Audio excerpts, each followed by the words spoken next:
that invited me to come to this thing and then she ain't even coming. Look, don't come over here. You know, I'm gonna call 911. Oh no, you look like a Chester the molester. Don't come close to me. So then they get out of the car and I'm up here going, whoa, whoa, whoa. These are Jason's woods.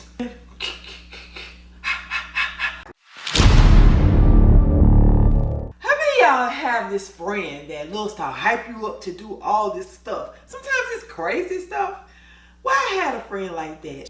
And you know, we used to get these postcards and you know, it's like raise money for this cause, raise money for that cause. You know, I actually took time to read the card and it was like save the night, you know, event for a lifetime. And just in casual conversation, I mentioned it to this girl and she said, girl, I got the same card, you know, let's do it. And I was like, yes.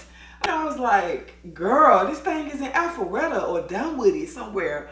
Now, if you're from Atlanta, you know, if you jump on 20 going west and then try to get on 285 to make it somewhere by 6 o'clock, you're going to be in the thick of rush hour, okay? And so I was like, ugh, I don't know if I want to do this. You know, she talked me into it, right? And so I, you know, got in my car, braved the drive. It took like forever. I made it just in time. Now, in the meanwhile, every time the door opened, you know, I'm looking around trying to find my friend that hyped me up to do this. You know, she also hyped me up to be in the trunk of my car as we went on this exploration to spy on her man, the things you do for your friends. After about 30 minutes, I realized this heifer that invited me to come to this thing and then she ain't even coming. And so I was like, okay, all right. So after I kept listening, you know, I was like, I had to make a decision. Either you're going to sign up or you're going to flake out like your friend. This was on a Friday. Okay, so I called her when I get in the car. And I'm like, girl, you know, she's not answering her phone. I know you know this is me calling you. And so, you know, I left her like a whole bunch of messages, y'all. She never called me back. She never mentioned it. And I'm thinking, oh my God, how you do that to somebody? And so I was like, oh, I got your number. I'm going to do this thing anyway. The first run was on Saturday morning. I had to drive to this place called Brookhaven.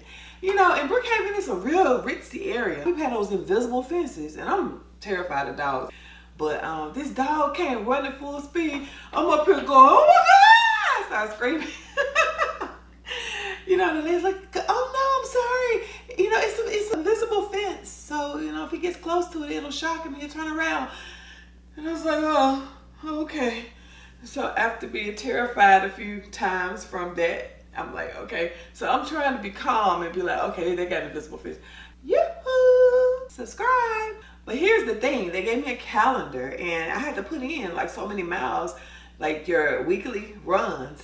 And it's kind of hard to stay motivated to do this by yourself. So I'm going to tell you, I was like, okay, since I signed up for this event, I got to put in like up to 6 miles some days. And if you're not a runner, it's hard to do. The good part is from the entry to my complex all the way to my front door of my apartment, it was actually a mile. And so when I had to do high mileage and I knew that I didn't want to be out roaming around the streets late at night trying to make it back home after dark, I would just go up and down the sidewalk. But I always put my sunglasses on because I don't even want to look at nobody because I'm out of shape, you know, and I'm thinking, but I'm going to do it. You know, I think I can. I know I can. And so, and you know, sometimes people be blowing horn, you know, doing little cat calls. Hey! Or guys. All that kind of stuff. I'm like, you know, so if I keep the sunglasses on, I'm not looking at nobody, so it's no, you know, big deal or whatever. You know, I noticed when I get close to this certain spot, this man would kind of come all out of the bushes, right? You know, and I had to be like, look, don't come over here. You know, I'm going to call 911. Because, you know, first of all, you like, do you live out in the bushes? I see you every day. And then when we make eye contact, he go back up in his little, I'm like, So I started standing on the other side of the street. One day he was on that side and I just stopped. And I'm like, and he crossed the street. Okay, then I kept on going. So I was like, dude, I don't even want to get close to you because I don't know, you look like a Chester the molester. Don't come close to me. Oh, to stay motivated, y'all. Like when I come home from work, I ain't gonna lie to you. If I come in the house, put my stuff down and sit down, that's it. I would actually strip at the front door. So I would basically come in there, put my work stuff down, and just start taking clothes off. You know, I would leave on the drawers, but I would take off the bra, put on the sport bra. You know, with the girls jumping around when you're doing your little running stuff. And so I'm like, okay. So I would literally have my tennis shoes, my socks, my sport bra, my workout pants, everything. I had my water, and I would just head right back outside. Because I'm like, if I stop and do anything else, I'm not gonna do this. I was just moseying on down the street, putting in my miles. All of a sudden, I hear somebody blowing a horn, and they were riding on the side of me. But I never would look. I just kept on running. And then I stopped, you know, and I'm like, what you want? You know, and then the person was in a car that I didn't recognize. You know, so then they get out of the car, and I'm up here going, whoa, whoa, whoa. And then I'm looking, and then it was my friend that was supposed to train with me. She said, girl, you look so good. What you been doing? I said, training for that marathon that we're supposed to do together. Well, she started talking to me, and I'm up here trying to, you know, jog in place, trying to keep my blood flow and, you know, keep everything warm. And then I finally had to tell her, look, I don't have time for the small talk, honey. Toodaloo. And she was like, well, girl, oh my goodness. I'm thinking you could have been partaking in all of this goodness and stuff. But no, you want to be a Hungry Jack biscuit and flake out. So peace. One thing about putting your miles in when you don't have nobody with you, y'all, it get kind of scary sometimes because, you know, you be like, oh my gosh, it's getting dark and I'm still over here, you know, by all these woods. Boy, you start hearing stuff rustling in them bushes, boy, your inner flojo start kicking in. Boy, I take out running. A couple of times, I'm like, do I hear that music from Halloween or Jason? You know, these are Jason's woods. I'm like, oh God. So yeah, day in, day out, I would go, you know, go down there. And actually I started exploring the neighborhood until I kept running into a lot of like stray animals. And I'm like, On the weekends, we used to do up to 20 miles. I learned the whole art of the ice bath. Now, when they first mentioned it to me, I'm like, I ain't finna take no ice bath. Baby, after doing those high mileages on the weekends, baby, I was like, 5 bags, 6 bags of ice. I learned how to take the bath. Now, they gave me this little trick to make it more endurable. Basically sit in the tub, empty bathtub, and let some cold water come up to like waist level, and then put the ice on top of me. Just slice the bags open and let it just fall on top.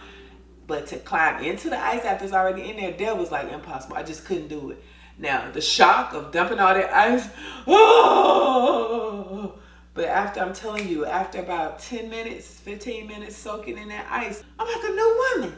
The day of the event, I needed that ice bath because I did 26.2 miles. And my friend came from San Jose to San Francisco to support me. And she wanted to hang out, but y'all, I didn't have time in between the race being over, and I needed to get that ice bath and take that to leave. I didn't have time because, you know, she was on a time crunch. And so we are over here by Alcatraz. We're in Ghirardelli Square. We went to this restaurant, and y'all, I was hurting so bad. I think people thought that I had some kind of disability because she had to help me. The restaurant was 3 stories, and it was no elevator, so we had to go up the steps, or maybe the elevator was out of order. Y'all, I was hurting so bad that I just was like, I know I was not a good friend that day because I was in so much pain. She kept saying, are you all right, Kelly? No, I'm not all right. No. I didn't want to sit in the bathtub in the hotel because, y'all, I have been a certified cootie warfare specialist for the longest time. So I'm like, I ain't gonna sit in that bathtub. It was like pubic hair in there from the people that was in the hotel room before me. So the cleaning people didn't really clean it. I'm like, I ain't have no Lysol. I ain't have no way to really bleach it. And so I had to just be like, okay, you know what? You are hurting. You cannot go to sleep and wake up the next day. You're gonna be in way more pain. You need this ice bath. And so, y'all, I had to suck it up, go get a garbage bag, and I was dragging a bag of ice down the hall. I got in that bathtub and just was like, God bless my body. Don't let no cooties, no germs, no STDs, no nothing. Don't let it enter my body. I dumped that ice in there on me, baby. I took that to leave. Woke up the next day, was perky, and I felt like a brand new woman. And so I was like, oh, but y'all, ice baths saved my marathon training life. Thank you so much for tuning in today. Please be sure to turn on your notifications so you'll know when I upload videos in the future. Please be sure to like, comment, subscribe, and share my video with every Tamisha, Dictators, and Harper you know. You can also follow me on Instagram and Twitter at Cali_grits. And I created a fan page on Facebook at Cali GRITS. Thank you so much for being a part of the Cali GRITS tribe. Peace.